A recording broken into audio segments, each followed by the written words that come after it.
Heads up, friends. The unofficial Shopify podcast is made by indie entrepreneurs for indie entrepreneurs and may contain material not suitable for all audiences, like swearing or economics. Listener discretion is advised. Forget just chasing revenue. In a world of rising ad costs and thin margins, what truly counts is your profit. Enter Store Hero, your new ally in profit-centric growth. Unifying sales, marketing, and cost data, Store Hero unveils your real profitability down to each order. Now you can scale ad spend with confidence, backed by data, actionable insights from a platform that thinks beyond revenue. And exclusively for you, our listeners, mention the unofficial Shopify podcast, and you'll get a free profitability audit for 2024. Ready to step into a new era of e-com clarity? Visit storehero.ai and discover a platform designed for the profit-driven brand.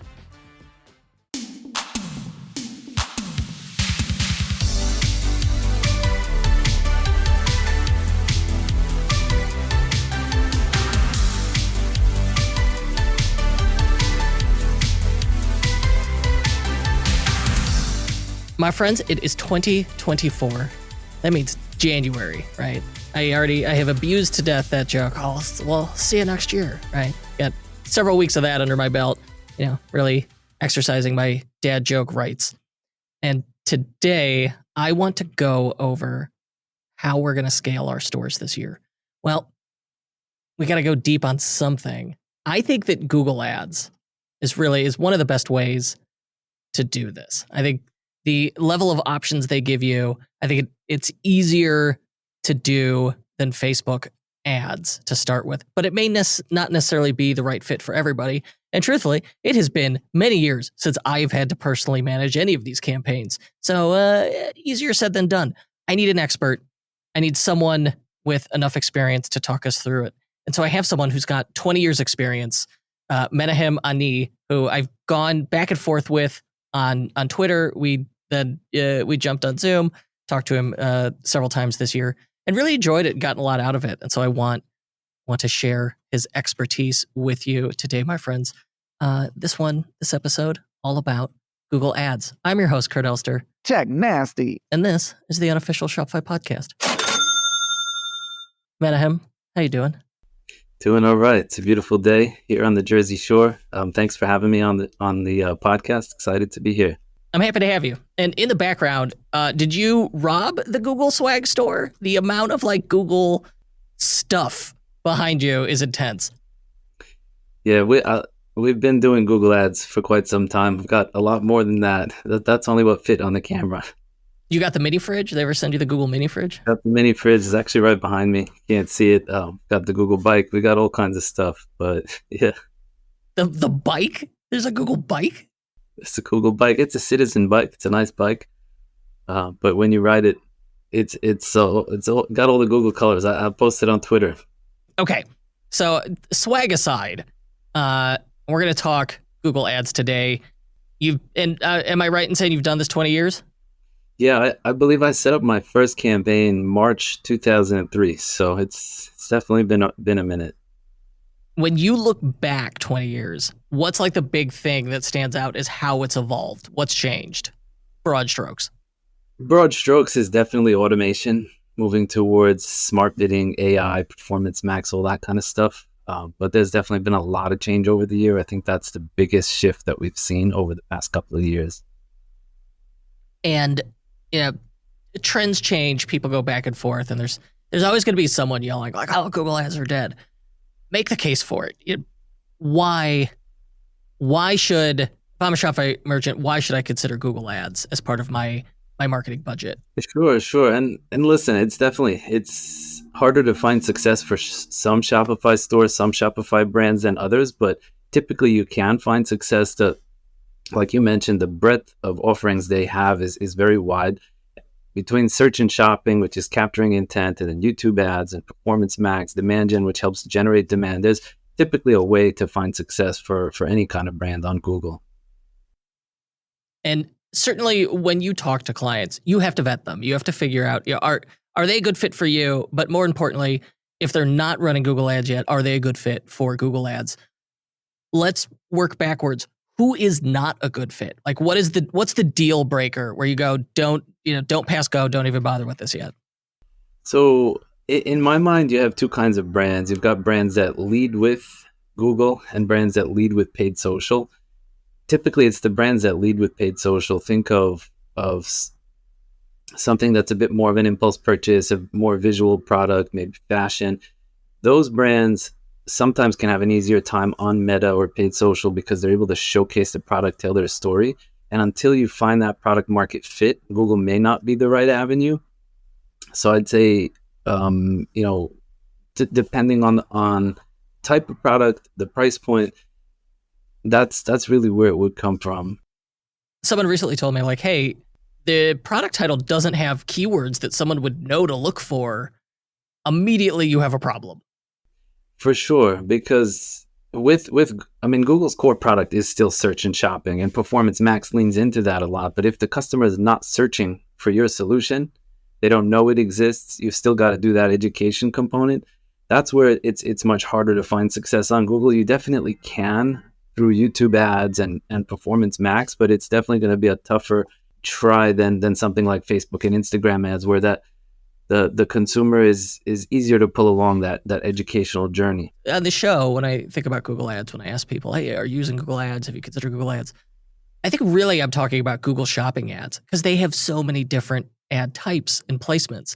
And it's like search ads are always there and a thing for me to scroll past. Shopping ads, the one I like, PMax, Performance Max, YouTube ads.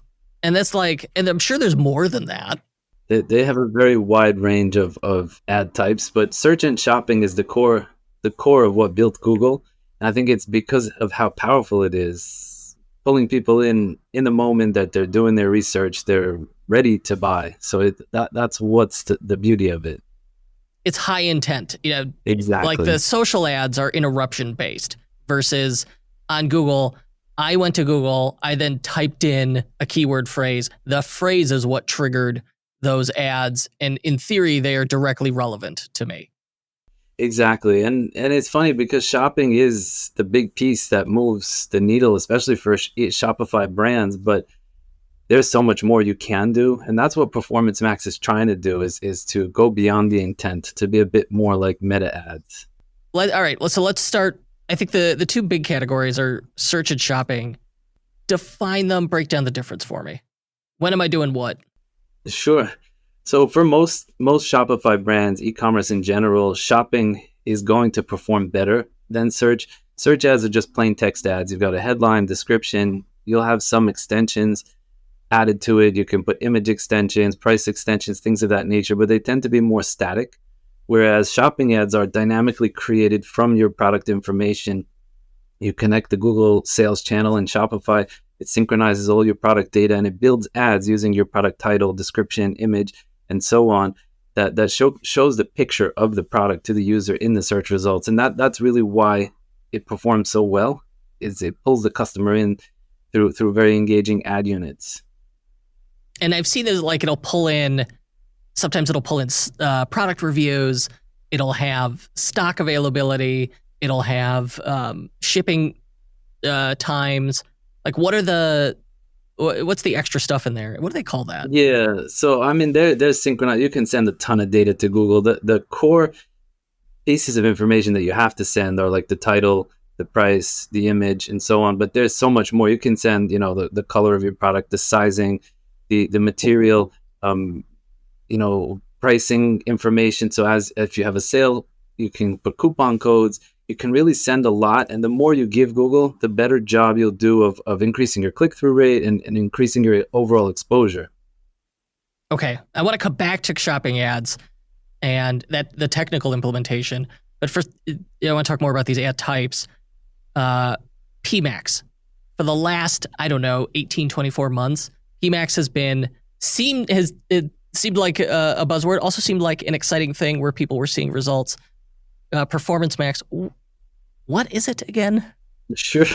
So there's a lot of history kind of coming to it. Back in the day, you had standard Google Shopping, and they created something called Smart Shopping, which was an automated algorithmic type of shopping where you just gave it your product information, and told it what kind of return on ad spend you were hoping to see. And the system took care of all the optimization for you. What Google did is they took that and took it to the next level and came out with Performance Max, which is meant to be a full funnel campaign that combines the smart shopping algorithmic nature, but also goes beyond that search intent we spoke about, where now it's also targeting people before they search for it. So it layers on audience ads that are targeting people on YouTube and Gmail and the Discover, the Google app. You'll start seeing ads before you even start searching for something, creating awareness and educating consumers in the process. So it's that combined with the search and shopping component, and it's an all-in-one campaign that's intended to help you capture search and generate demand at the same time. Okay, that sounds awesome, but also far-fetched. Could it possibly work? It sounds like, oh yeah, just you throw your content at it. We'll let the AI, the algorithm will do the advertising for you. We'll figure it out. Don't worry, buddy. Just give us the budget. Yeah, so in theory, it sounds like it's very simple, and a lot of people have that hot take, like just set it, and just leave it alone. It'll do its own thing. But in practice, and what we've seen is that a lot of the success comes from how you set it up, what type of products you're marketing, or what kind of data you feed the system. So it definitely is powerful, but it'll do a better job if you take the time to understand what the best approach is for your specific brand, for your products, and how to find success. Give me a working example. Like, all right, Sure. Yeah, just walk me through one. Sure. So there's a lot of different ways you can set up Performance Max. You can set it up in a way where its primary focus is just shopping. And the way to do that is you don't give it the creative assets that it asks for. It asks you for, headlines, descriptions, images, videos. Skip all that stuff. Just give it your data feed. Now it'll focus primarily on feed-based ad units. So mostly shopping. It'll do some retargeting, some prospecting, but it'll mostly be shopping. So if you have a product that the education component is harder, or you don't have the right creative assets, that's the best approach for you. On the flip side of that, if your brand does really well on paid social, you're spending a lot of money, Facebook, Instagram, TikTok, and you've got amazing creative assets, layer that into Performance Max and let it do some of that on their properties, YouTube, Gmail, Discover, and so on. So there's different ways you can set it up. And that, that's just one example, of course. So the idea is I give it, I go, hey, here's my products. And maybe I don't do the entire catalog, but I'm like, here's the products that are responsible for 80% of my revenue, my top 20% of my catalog. And I give it access to that. And it could pull in, all the product page content about it. So it's got the product media plus description, title, and reviews, and availability and shipping. And then I give it, maybe I have done well on Instagram Reels or Facebook's social ads. And so now I'm going to give it that content as well. And then it's able to piece this together, and the placements then become dynamic. Yeah, and so it's how you structure within one campaign. You can create different groups. So you can put one product in one asset group, one category in one asset groups. And in that asset group, you choose which products go, and you can give it creative assets alongside it. So now it can create ads from that product information that came from the product display page, as well as whatever assets you manually provided it. And then the other piece on top of it, and this is something a lot of people overlook, is you give the system what they call audience signals. With Performance Max, you can't target a specific audience yourself, but you can say like, hey, these are the kinds of people that I think are my customers, and the system will then go and find whatever it wants based on that as a signal. So like you want to, especially if you've got good creative assets, you want to give that signal to the system so it knows who you think is the kind of person to buy it. Because like the shopping component, the system is able to match it to keywords based on the product title, description, the category, and so on. For the creative assets, you got to give it a signal of who you think would buy from you. So otherwise it's in the dark a little bit. So when we say audience signal, am I just defining demographics for it, or am I giving it an email list of past purchasers and then it's going to do something disturbing with it? Yeah, you can do both. People worry about sharing too much information with Google. My approach is like, I don't know if we have a choice. Yeah, they already know. Exactly. At the end of the day, the more data you give them, the better job it can do. So you can create audiences off of email lists and phone numbers. pixel data, people who visit the website or take certain actions on your website. You can also do demographic data, interest data. There's a lot of cool stuff in there, but again, it's not going to target that specific audience. It'll just use that as a signal for what it does. And the system will automatically scan the landing page, scan the product pages, and try to build its own audiences out of that. So it does a pretty good job, but I find that the more data you give it, the better it can do. The other one that's confusing, they're like, oh, we've got AI-powered ads that they call demand gen campaigns. Yeah. Reading the description of demand gen, it sounds like PMAX. What's the difference? So it kind of does, and it took me a minute to figure it out. But demand gen is sort of the next iteration. Like you said, there's been a lot of change over the years. So Google first started out with something called Gmail sponsored promotions, which were just, those little ads you see in Gmail. That was a decade ago. Slowly that's morphed into what they call discovery ads, which is putting ads on the side of Gmail, on the side of YouTube, the little thumbnail image ads you might see on the side of a video, and also in the Google News app and the Google app, you see discovery ads. So what demand gen is the next iteration of that. They're adding on now YouTube Shorts placements, video placements, and I think Performance Max was originally billed as an all-in-one campaign, but from everything we've seen is that it's very conversion focused, capturing intent and trying to generate more immediate prospecting, whereas demand gen is truly about generating demand. It typically is not going to convert as well as Performance Max, but it will create that additional demand and push down your funnel. So that's kind of where I see it fits. For me, it's like once you've tapped out search and shopping and Performance Max, that's when you'll kind of layer on demand gen. I definitely wouldn't recommend that for starters right now. What do you recommend for starters? For starters, I like shopping or Performance Max for e-commerce because it's exactly that. You're just pulling people in while they're searching for it. So that's the most opportune time to really generate sales. So start with at a basic level, a standard shopping campaign with smart bidding, target ROAS, or a Performance Max campaign, depending on, again, what type of store you are. Because certain products, as I mentioned, like if you're selling highly commoditized products like digital cameras or something like that, gadgets, Performance Max is going to have a hard time generating new demand. It'll do much better to just capture demand. Whereas if you're selling a product that is very visual in nature and you've got good creative assets, that's where I would start in Performance Max. But I guess the answer is a little bit of, it depends on what you're selling. Oh, for sure. Crowdfunding campaigns are great. You can add social proof and urgency to your product pre-orders while reducing risk of failure. But with traditional crowdfunding platforms, you're paying high fees and giving away control, all while your campaign is lost in a sea of similar offers. It can be frustrating. That's why we built Crowdfunder, the Shopify app that turns your Shopify product pages into your own independent crowdfunding campaigns. We originally created Crowdfunder for our private clients, and it was so successful, we turned it into an app that anyone can use. Today, merchants using Crowdfunder have raised millions collectively. With Crowdfunder, you'll enjoy real-time tracking, full campaign control, and direct customer engagement. And it's part of the Built for Shopify program, so you know it's easy to use. So say goodbye to high fees and hello to successful store-based crowdfunding. Start your free trial and transform your Shopify store into a pre-order powerhouse today. Search Crowdfunder in the Shopify App Store to get started. The other thing with Google Ads, it's not the easiest thing to implement. Like, I have found getting it going is not tough. And then then you get the errors, or they're like, hey, by the way, all your products are going to just get delisted as eligible from advertising. But then the error is so confused. It'll just be really vague. And they're like, yeah, all right, go figure it out.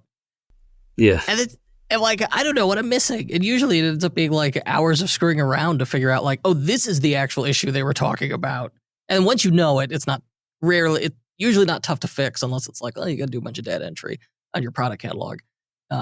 When it comes to the integration, what app are you using? Like, what is this?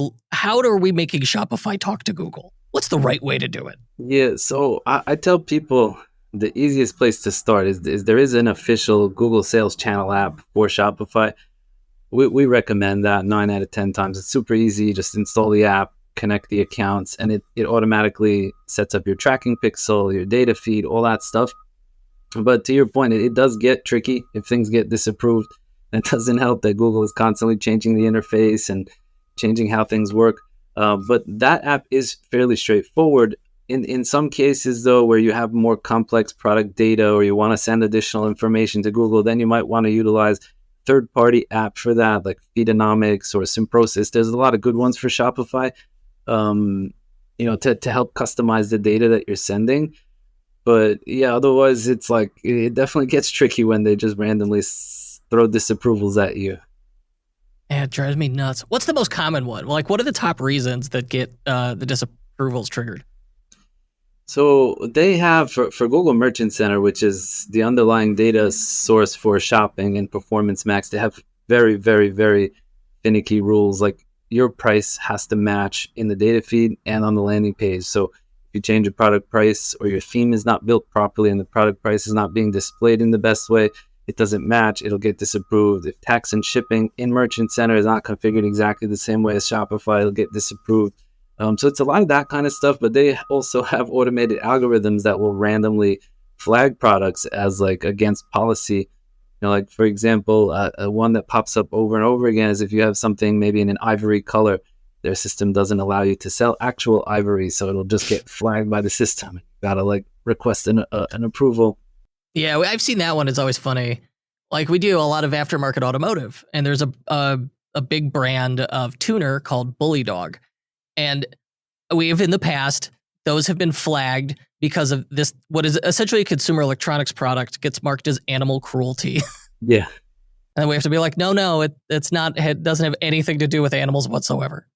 Yeah. So, I mean, thankfully they've got a process, but it is tricky to run through. You've got to request approvals, and sometimes it'll be dozens of products or hundreds of products, and you just kind of got to walk through it. But part of playing the game. Hey, are you recording from a construction yard? No. Do you hear the truck backing up? I do, yeah. We have a busy street over here, but sometimes it gets a little crazy. Does it run in reverse based on how often this truck is backing up? Yeah. Jeez. What do you use as your KPIs? What is your metric of success? What's the thing we need to keep an eye on to know if these campaigns are performing well? Yeah, so typically it all comes back to the return on ad spend for most Shopify brands, and that varies wildly by industry, by type of products you're selling. But what I do find as a general rule of thumb is that the market tends to regulate itself for your vertical, because if you think about it, your competitors likely have similar margins as you, and they're likely only able to bid in a similar way as you. So it ends up kind of evening itself out. But it should really follow like what you're seeing on Facebook and Instagram, what you're seeing on different channels to that effect. What's like a typical range? Like what kind of performance should I expect, and how long does it take to potentially see success? Is there a learning period here? Yeah, so I think like with Performance Max, there's a bit more of a learning curve because it's more algorithmic in nature.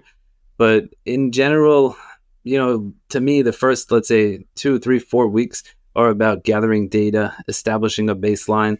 You'll see conversions, hopefully, if it's set up right, but it's really more about understanding the market. And then it becomes more about optimization, building projections, and really trying to capture additional market share. And, okay, I know ad costs, there is some seasonality to them. And so I was wondering, is there a right time to kick off a campaign? Like if you're getting into advertising for the first time, is there a quarter in the year that's maybe better than another? I think that also is going to vary based on the industry. Certain things do well. Let's say beginning of the year, Valentine's like Day. Like selling bikes in the winter, it's going to be... Exactly. But the cool thing is that even if you are selling bikes in the winter, if somebody's searching for it, it's intent based. So you're showing the ad when they're searching for it. It's not like with Facebook or Instagram ads where you're just kind of pushing it in front of them. Here they're actually searching for it. And if I'm starting fresh here, let's talk budget. Like what's a reasonable budget to start experimenting with? Like I just want to dip my toe in the water, but if I'm not spending enough, the ads may not run, it may not go anywhere. Right. If I throw too much at it, I may just end up setting my money on fire. What's reasonable? So this is a question that I get a lot, and I think the way to think about it is less about budget and more about how much traffic you can drive. So Google Ads has a tool. If you create a Google Ads account, there's something called the Keyword Planner. You can plug in keywords and a location, and it will tell you on average what the cost per clicks are. So really from there is now you just want to come up with a budget that gives you enough traffic that you can establish statistical significance. Think that you want to drive at least at a minimum a few thousand clicks on a monthly basis. And for some brands that might be, starting with a small budget, maybe $100 a day. And for other brands that might be a few $100s a day, but that's probably the range that you need to start in depending on the cost per click, of course. Okay. And on your website, you have a cool tool. You have a ROAS calculator. Walk me through this thing. Sure. So a lot of first-time advertisers will come to me and be like, how do I know what I can expect? And if you think about it, that's my question as well. Yeah. If you think about it, the return on ad spend for every dollar you put in, dollars generated in revenue, it comes down to three metrics. The first metric is what your cost per click is, how much you pay for each click to the website. Once you've established that, let's say I spend $100 and I'm getting $1 a click is 100 visits. Now, the next metric is the conversion rate. What percentage of website visitors place an order? So if you have an established Shopify store and you're not advertising on Google, you will have that data. You'll know what your conversion rate is. And then lastly, it's the average order value, is how much each order is spends with your store on average. So if you take those three metrics, you're able to now say, for every dollar I spend, it'll generate this amount of visitors, of which this percentage will place an order, and they will spend on average this amount of dollars. So the calculator we have on our website kind of does all that math for you. You just plug in the numbers. So, again, using the keyword planner, you can get an average of what your cost per click might be. And if you have your conversion rate and your average order value, you can get a good idea of what to expect when running campaigns. So I've got combining these two tools, keyword planner, my Shopify analytics to figure out conversion rate, traffic, and your ROAS calculator. I can actually figure out if this is potentially worthwhile to explore. Obviously, exactly, your results may vary. Exactly, and that data also, like the keyword planner, they give you a very wide range. They might tell you, your cost per click will be anywhere from $1 to $6. So that variable can mean the difference between success and failure. And so you take it with a grain of salt. It is an estimate, but it gives you an idea of whether is something feasible for you. What's the most common mistake or pitfall you see people making? Because certainly we've been framing this as you're new to this, you're getting into it. People who have not started yet are talking to you. I would imagine you get just as many or more people who have existing accounts and they're shopping around for somebody better, or they did it themselves and they want to get it off their plate. But I bet you've seen some weird stuff. You've seen some failures. Where do people go wrong? So I think the biggest mistake that I see with people new to Google Ads is not giving it enough time to succeed, shutting off a campaign before it's really had a chance to learn. The biggest piece in today's Google Ads is that it is algorithmic in nature. It takes time to learn. So what success you see on weeks 1, 2, 3, 4 might not be what you'll see after that. And a lot of it, again, comes back to how you set it up and all that. But I think being patient and allowing it to run through its paces is really important. So that's definitely one. Another is just people don't always set it up the right way, have the best tracking in place to really know the performance of the campaign. And that feeds into, the smart learning algorithm of how it can find you better success. So I think those are some of them, but yeah, I've seen a lot of crazy things over the years. So within Shopify, the other part of it is not only do I have to get my data feed into Google Merchant Center, my products, I also need tracking within the store. There's a data layer that has to happen so that I could do my remarketing. Google could do attribution. How do you get that installed? What are the tools there? Yeah, so Google they have that sales channel app. I think it's officially supported by Google or Shopify. So I recommend that sales channel app. And once you install it, it's really just going through the configuration, connect your Google account, connect Merchant Center, connect Google Ads. There's a bit of a setup process, but once you connect all those pieces, it'll do the setup for you. It'll set up your Google Ads tracking so that it can track add to carts, it can track sales, and it will also set up your data feed, synchronize your product information to Merchant Center, your shipping settings, your tax settings. So it does a lot of the heavy lifting for you if you just set up and configure that app. So this is the one I have used most since they launched it or relaunched this. And everything you've mentioned, I'll put all this stuff in the show notes. And they call this thing simply Google and YouTube. It's an awkward name, but it's like Google and YouTube. But it's a sales channel that plugs in, and it gets you attached to Google Merchant Center to push your products up. And it looks like, once you've got that in place, then you can run all these other ad placements we talked about. I'm sure there's extra steps there. And that app itself has transformed a lot over the years. I think at this stage it also includes Google Analytics 4, but it's definitely one of the basics that I would say almost every Shopify store should set up, because even if you're not going to do Google Ads, search or shopping, just setting up that app will connect your Google Analytics. Will also, if you connect it to Merchant Center, you can take advantage of what Google calls the free listings, which are free traffic they send from the shopping tab on Google. So it's highly recommended for everyone. Yeah, no, take advantage of that. Now the one I see most is Google Sales Channel, but I also see third-party paid shopping feed apps. Like Simprosys Google Shopping Feed app has almost as many reviews as this official Google Sales Channel does. So what's the scenario where I'd want to move to one of these custom paid shopping feeds?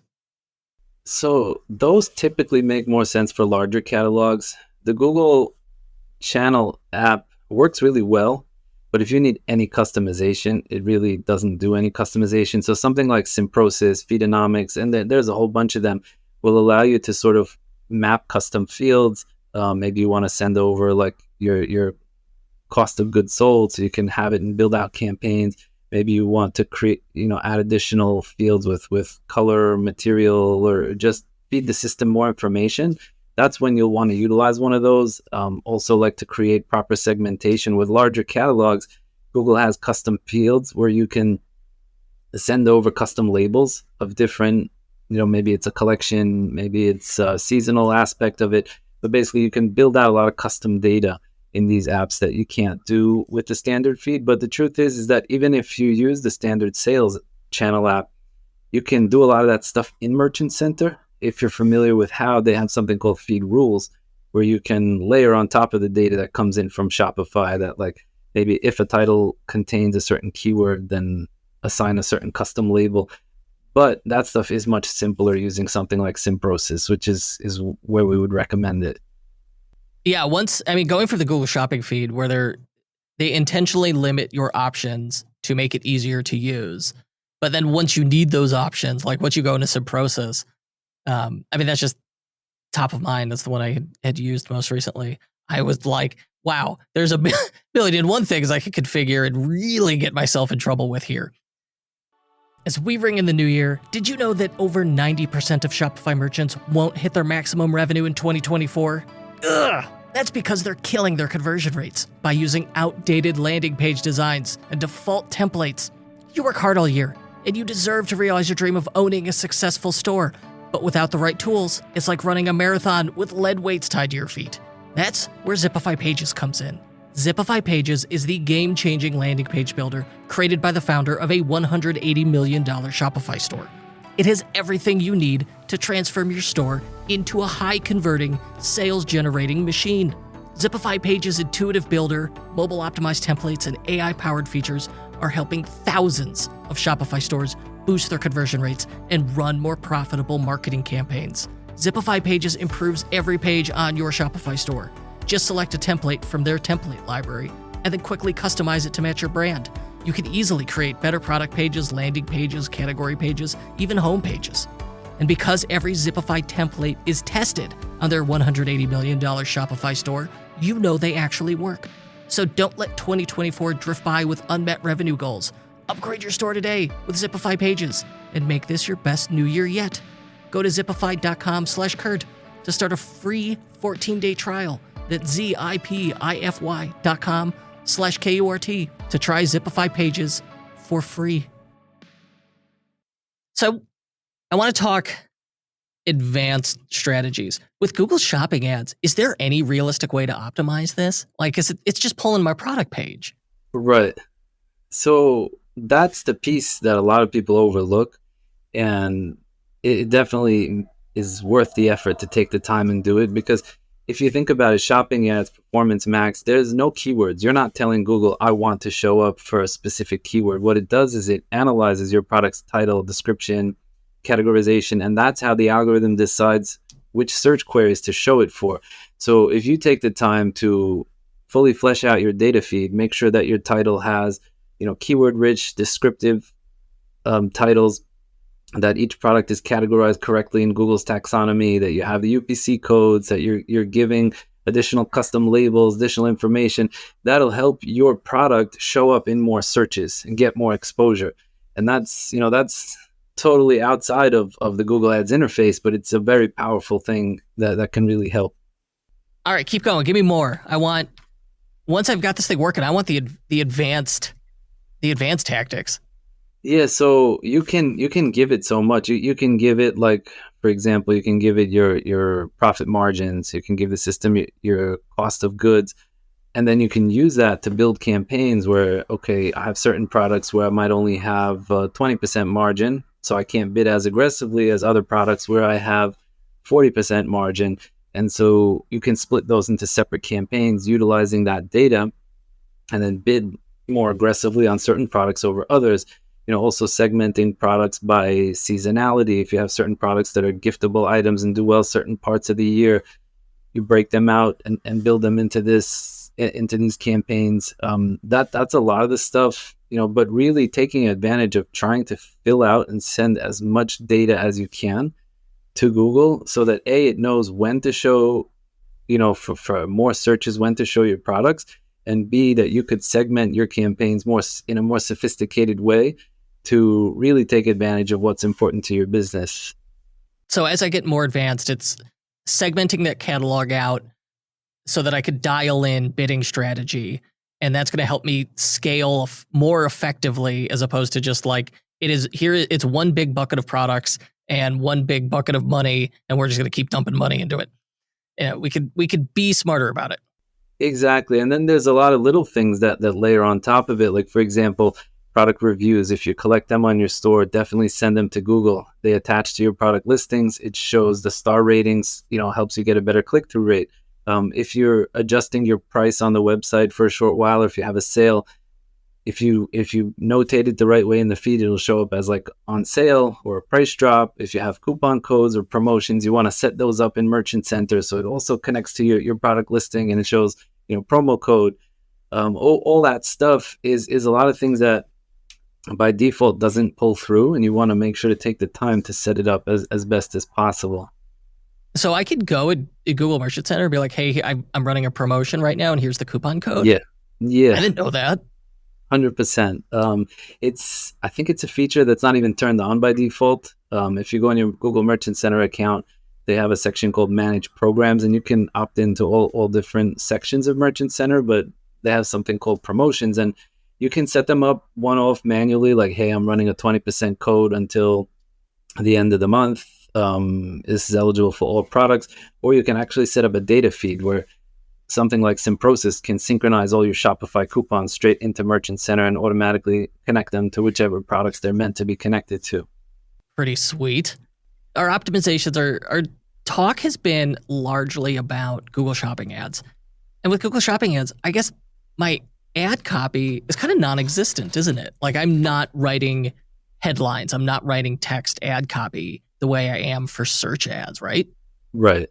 Yeah, that's 100%. So you lose with shopping as compared to search. You don't have keywords to target, and you don't have headlines. So what happens is that product title really becomes super important, because Google looks at the title more importantly than everything else. It has a heavier weight as to what products it should show up for. but B, how it's displayed. So if you search for anything and you look at a Google Shopping ad, you'll see that typically only the first few words of the product title are even visible. So it's really important to make sure that those few words are as descriptive as possible and sort of work as your headline. And from what I understand, the closer a keyword is to the beginning of the title, the heavier weight it has. Also including keywords in the title is more powerful than in the description. So there's a lot of little things like that definitely play into your success of your campaign.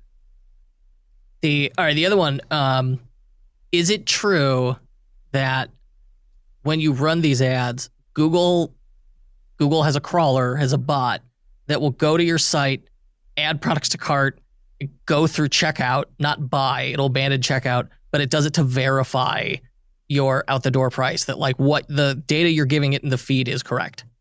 Yeah, so they have very sophisticated algorithms that will check the price in your data feed, the tax settings, the shipping, to make sure that everything matches. And it is an automated algorithm as far as I understand, but they also do manual checks. Like if your store gets flagged because the pricing in the feed doesn't match the pricing in the checkout, once you're manually flagged and you have to appeal it and get a manual review, somebody will actually go and try to check out and check it themselves to make sure that it works. But yeah, they are very strict about making sure that all the data in Merchant Center matches. And I think the big reason why is like a bit more of the backstories. Before Google Shopping became as powerful as it was, if you think back like probably 10, 15 years ago, there used to be a bunch of shopping comparison sites like shopping.com, Shopzilla, PriceGrabber, Nextag. Google pretty much obliterated them all by having accurate information. Consumers couldn't rely on what they found there. Like you'll see one price, you click through, you land on the website, and there's another price. And so Google puts a very big emphasis on merchants having correct information in the campaign. Which you know what? I'm glad they do, right? Yeah. We should not be deceiving people. For sure. It's just, honestly, the reason I'm aware of it is because you see the complaints of people who are like, what's with all these abandoned checkouts from a guy named John Smith? You're like, well, it's not actually a person, that's a Google bot. It's making sure that your stuff's running correctly. They're skewing my conversion rate. This way, conversion rate's should not be your like one and only KPI metric that you monitor, because there are so many ways to skew it. Yeah, conversion rate, I mean, if you think about it, it's impacted by quality of the traffic, the website experience, and then of course the product offer. So there's so many different places that can cause a conversion rate to change. So definitely not the only metric to look at. Yeah, I can really push it around. Or if like, some dude who doesn't have your audience shares the site on Twitter and sends traffic to it, and I got all this unqualified traffic, and the conversion rate dipped for that day. Okay. Looking ahead, are there any new features on the horizon here? Any things we should be aware of? Yeah, so from where I'm sitting, like Google is all in on Performance Max. They've made a lot of changes since it debuted I think it's about 2 years ago, a year and a half ago. But there's going to be a lot more changes coming to it. I think it's going to lean a lot more towards automation. But I think some of the bigger changes in the Google Ads ecosystem is going to be a bigger push towards YouTube Shorts. That'll become a lot more prominent. It's really grown as a platform. And then like on the search side, I think there's going to be a lot of changes around keywords. Right now we have different match types. I think a lot of that's going to go away, and it'll become sort of like Performance Max, where it's around themes. But it's really going to be automation world. So we got to get used to it. I love it. I love automation. Just make my life easier. Make the decision for me. I will give you all the data, and let your supercomputer crunch the numbers for me. Right? Exactly. That's what I want. That's what we want. But a lot of people don't give the system all the data, and so then it flounders. It doesn't know what to do. And so I think like garbage in, garbage out, man. Exactly. You just feed the system, and it'll feed you. That's a great line. Yeah, feed the system, it'll feed you. Any final tips or advice for someone who wants to conquer Google Ads? I think, like I said, be patient. Take it seriously. Take the time to understand how it's different than something else you might be doing already, and just lean into it, because it's, at the end of the day, Google Ads provides all these different tools. It's just there are other tools in the toolbox, and it's how you utilize it. So take the time to really understand what Performance Max is, how it works, and make it work for you, or any of the campaign types for that matter. Menachem, are you entertaining new clients currently? Sure. Always happy to help. If we wanted to reach out to you, how would we do it? Sure. You can find me on LinkedIn, on X, Twitter, on our website, jxtgroup.com. I'm always happy to talk to people. Been doing Google Ads and e-commerce for a long time. It's good to chat to you. I've enjoyed it. I've got lots of stuff in the show notes. Okay, your LinkedIn, that keyword, that ROAS calculator, and other links we mentioned are in the show notes. Thank you so much for doing this. I appreciate it. Thank you so much for having me. Been a great conversation. Thank you.